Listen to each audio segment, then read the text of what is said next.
this item is for continuation of the Tunnel Advisory Panel member support services for the various projects. Staff first presented this item to the board in April this year. Staff were asked to await the new President CEO and ask him to go through this and verify that he was supportive. Speaking on behalf of the President CEO, staff went through that with him. He met with the top members, and I understand that he's supportive of moving this item forward. So, we presented with me here is Matthew Crowe, for those who have any questions. Yeah, are there any questions? Sure. I'm always confused. I understand this is just a panel, but I'm always confused why we continue to devote funds for the 710 tunnel, which has not been selected as a preferred alternative. The EIR is still being responded to.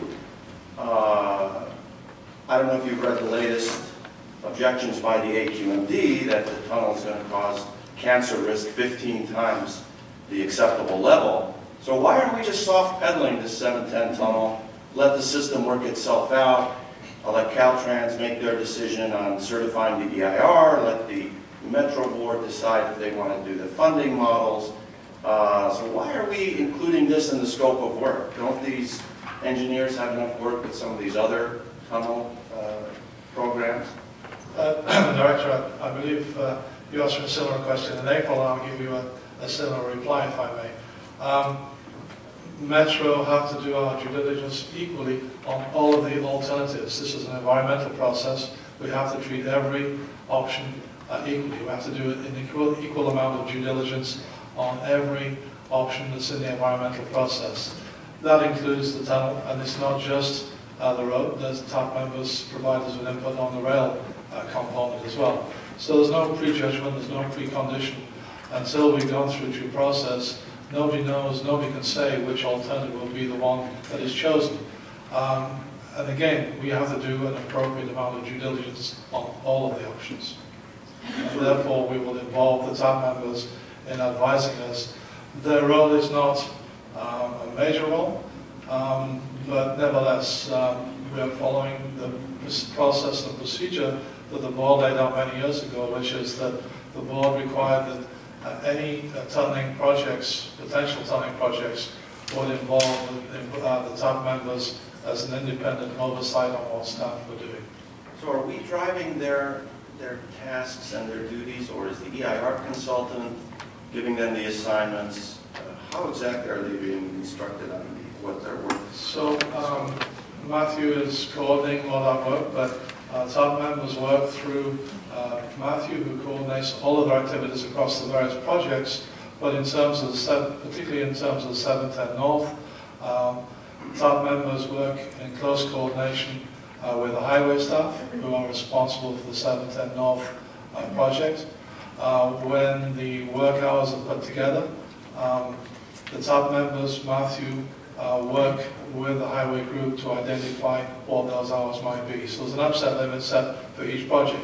In the package, you'll see that for each project we've gone through and identified the work that needs to be done. That process is monitored on a monthly basis. So again, Matthew will coordinate on work and make sure that everything is proceeding in accordance with the budget. From time to time, we need to make changes because of items that arise, but that is done through coordination with Metro staff. I mean, a general question is there have been some strong criticisms leveled at the EIR in regards to the tunnel analysis. Do our panel members have any role in that? Are they the ones that didn't properly, as alleged, account for the concentration of gases and particulates? Or is that not they are not in any way involved in the EIR preparation? I think the simple answer, Director, is that that's not something that they are responsible for. They provide oversight and input, But there are Caltrans staff, there are specialist consultant staff who are responsible for that work. As to comments on the report itself, I would point out that it is a draft, and that's the idea of the process, is that staff prepare a document that's released to the public. The public are free to comment on that. It's a democracy, and the public can say whatever they feel is fit. It's then staff's responsibility to go through the comments and address those, if there are criticisms, address those criticisms in whichever way is necessary. Okay. We do have any other questions? Okay. We have a couple speakers. First, Joe Cano, followed by Dr. Tom Williams.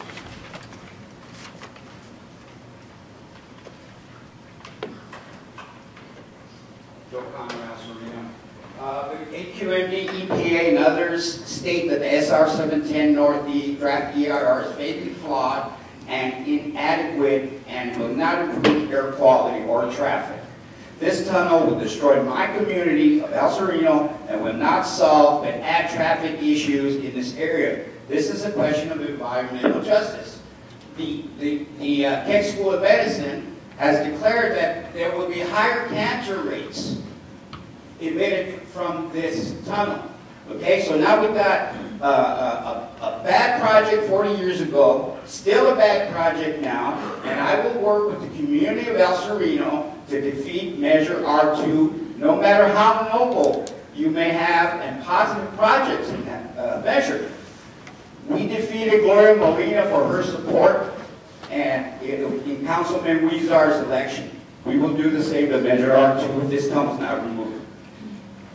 Thank you. Dr. Tom Williams.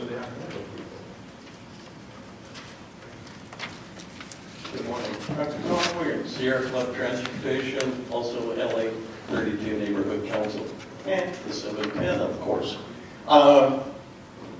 PRA request, Public Records Act request, all documents from the Tunnel Advisory Panel to anyone regarding the 710 tunnel for the 710 North Extension from October 1, 2011 to date. So we can find out what actually was done and how much it cost us. Because at least based upon my 30, 40 years, the tunnel as it is designed has basic structural flaws regarding its seismic response. When it is a strutted, braced tunnel.